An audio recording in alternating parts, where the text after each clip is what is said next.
और एक बहुत ही बड़ी और बिग एक्सक्लूसिव हमारी एग्जीक्यूटिव एडिटर स्वाति खंडेलवाल इस वक्त आपके लिए लेकर आ रही है और वो है आईटीसी को लेकर।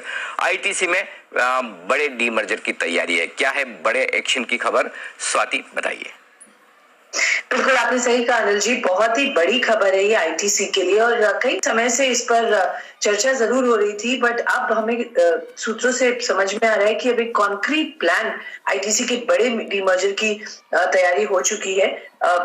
बेसिकली कंपनी ये चाह रही है कि बड़ी अनलॉकिंग होनी है वैल्यू की और वो इसके तहत होगी। डीमर्जर के बाद आईटीसी की 3 कंपनीज बनेंगी, ये बात इंपॉर्टेंट है, और वो 3 कंपनीज होगी होटल, एफएमसीजी और इन्फोटेक। इन 3 कंपनीज पर ध्यान दिया जाएगा और काम आगे बढ़ेगा। मुझे सूत्र बता रहे हैं कि अप्रैल में कंपनी की एक बोर्ड बैठक होगी जहां पर इस डीमर्जर पर विचार किया जाएगा और इस पर आगे प्रक्रिया तय की जाएगी। ऑफ कोर्स ये लॉन्ग ड्रॉन प्रोसेस होता है, इस पे बहुत समय से काम भी चल रहा था, बट अब कहीं ना कहीं ये फाइनलाइजेशन स्टेज पे आता हुआ नजर आ रहा है। इसके अलावा मैं आपको बता दूं कि इन्वेस्टमेंट बैंकर्स ने भी इस पर काम शुरू कर चुके हैं, ये हमें सूत्र बता रहे हैं, और पेपर, टेक्सटाइल, सिगरेट्स और बाकी एफएमसीजी कंपनी एक फ्लैगशिप कंपनी के तहत यहाँ होगी और बाकी जो दूसरे बिजनेसेस हैं जैसे होटल और इन्फोटेक, ये 2 डिफरेंट बिजनेसेस होंगे। तो 3 विभागों में इसको बांटा जाएगा और उससे वैल्यू अनलॉक करी जाएगी। हमने कंपनी से बातचीत की, उनसे उनका जवाब इस पर मांगा, तो उनका ये कहना था कि फिलहाल वो डीमर्जर पर कोई टिप्पणी नहीं करेंगे, मगर जो दूसरी सेंटेंस है वो बहुत इंपॉर्टेंट है। उन्होंने कहा है कि कंपनी सभी स्टेक होल्डर्स के लिए सस्टेन्ड वैल्यू क्रिएशन करेगी। तो क्लियरली ये उसी डायरेक्शन में आगे बढ़ने का विचार है और अब लग रहा है कि अप्रैल में यानी शुरुआत ऑफ FY22 में यहाँ कुछ कॉन्क्रीट डिसीजन लिया जाएगा। तो आप ये कह रहे हैं स्वाति कि मैनेजमेंट ये कह रहा है कि हम वैल्यू क्रिएशन के लिए जो कुछ भी करना है शेयर होल्डर्स के लिए वैल्यू बढ़ाने के लिए करेंगे, इस पर टिप्पणी करने से इनकार किया। ये भी नहीं कहा है कि नहीं कर रहे हैं, ये भी नहीं कहा है कि हाँ तो कहेंगे नहीं, ये तो हम भी जानते हैं क्योंकि जब तक वो एक्सचेंजेस को नोटिफाई न करें। लेकिन उनका ये मानना है कि शेयर होल्डर्स की वैल्यू क्रिएशन करने के लिए जो कुछ भी करना है वो करेंगे, राइट?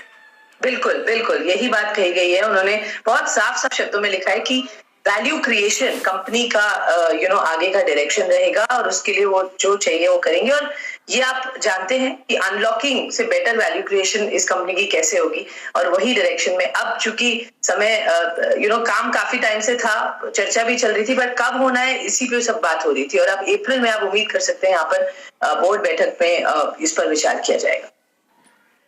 ओके, तो बड़ी खबर आती हुई दिख रही है आईटीसी की तरफ से सर, और आपने भी लगातार आईटीसी की बात भी करी है, कल भी इसके बारे में हम चर्चा कर रहे थे।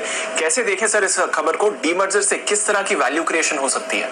दीप, जो स्वाति बता रही हैं और अगर वो खबर सही निकलती तो मेरे ख्याल से इस साल का सबसे बड़ा कॉर्पोरेट इवेंट होगा, क्योंकि आईटीसी वो कंपनी है जिसमें लंबे समय से इन्वेस्टर्स इन्वेस्ट करके इंतजार कर रहे हैं कि कब ये स्टॉक उन्हें रिटर्न देगा। और इस रिटर्न देने की वजह यही कि बहुत सारे बिजनेसेस आईटीसी में हैं और वो सारे बिजनेसेस एक साथ ऐसे हैं कि कुछ बिजनेसेस बहुत अच्छे हैं, कुछ कम अच्छे हैं, और उनको सबको आपको साथ में खरीदना है। और सबसे बड़ी चीज जो आईटीसी करने जा रही है, एफएमसीजी बिजनेस को अलग फ्लैगशिप कंपनी में कर देगी।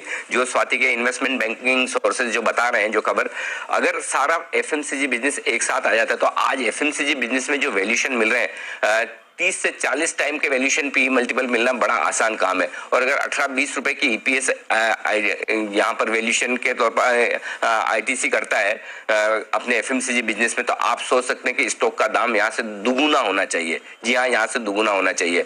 दूसरी बात, जो लॉस मेकिंग होटल बिजनेस है जहां 14,000 से ज्यादा कमरे ये मैनेज करते हैं, उसका वैल्यूएशन भी आप आराम से 20-25 हजार करोड़ का रख सकते हैं।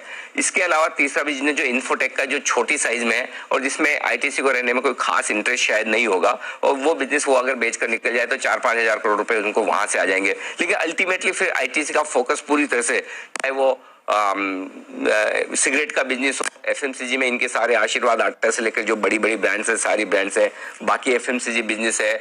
इसके अलावा टेक्सटाइल में आपको पता है विल्स ब्रांड जो है वो इनकी, वो इसे टेक्सटाइल नहीं मानकर रिटेल मानकर चले, वो उसमें जो एफएमसीजी के साथ हो सकता है।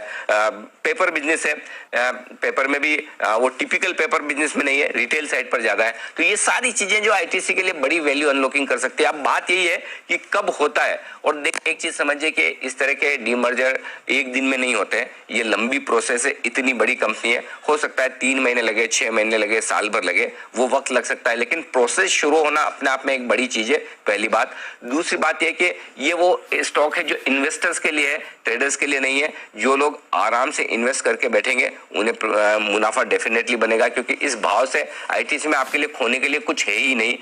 200 रुपए 215 रुपए के आसपास, तो मतलब आप देखिए लाइफ टाइम हाई निफ्टी है और पिछले 5-7 सालों से आईटीसी की परफॉर्मेंस आई नहीं है और वैल्यू जबरदस्त है। तो मुझे लगता है कि मैनेजमेंट सही दिशा में सोचा। अगर आईटीसी में किस तरह की वैल्यू अनलॉक हो सकती है इसका एक आपको अंदाजा लेना हो तो सिर्फ एलएनटी को देख लीजिए।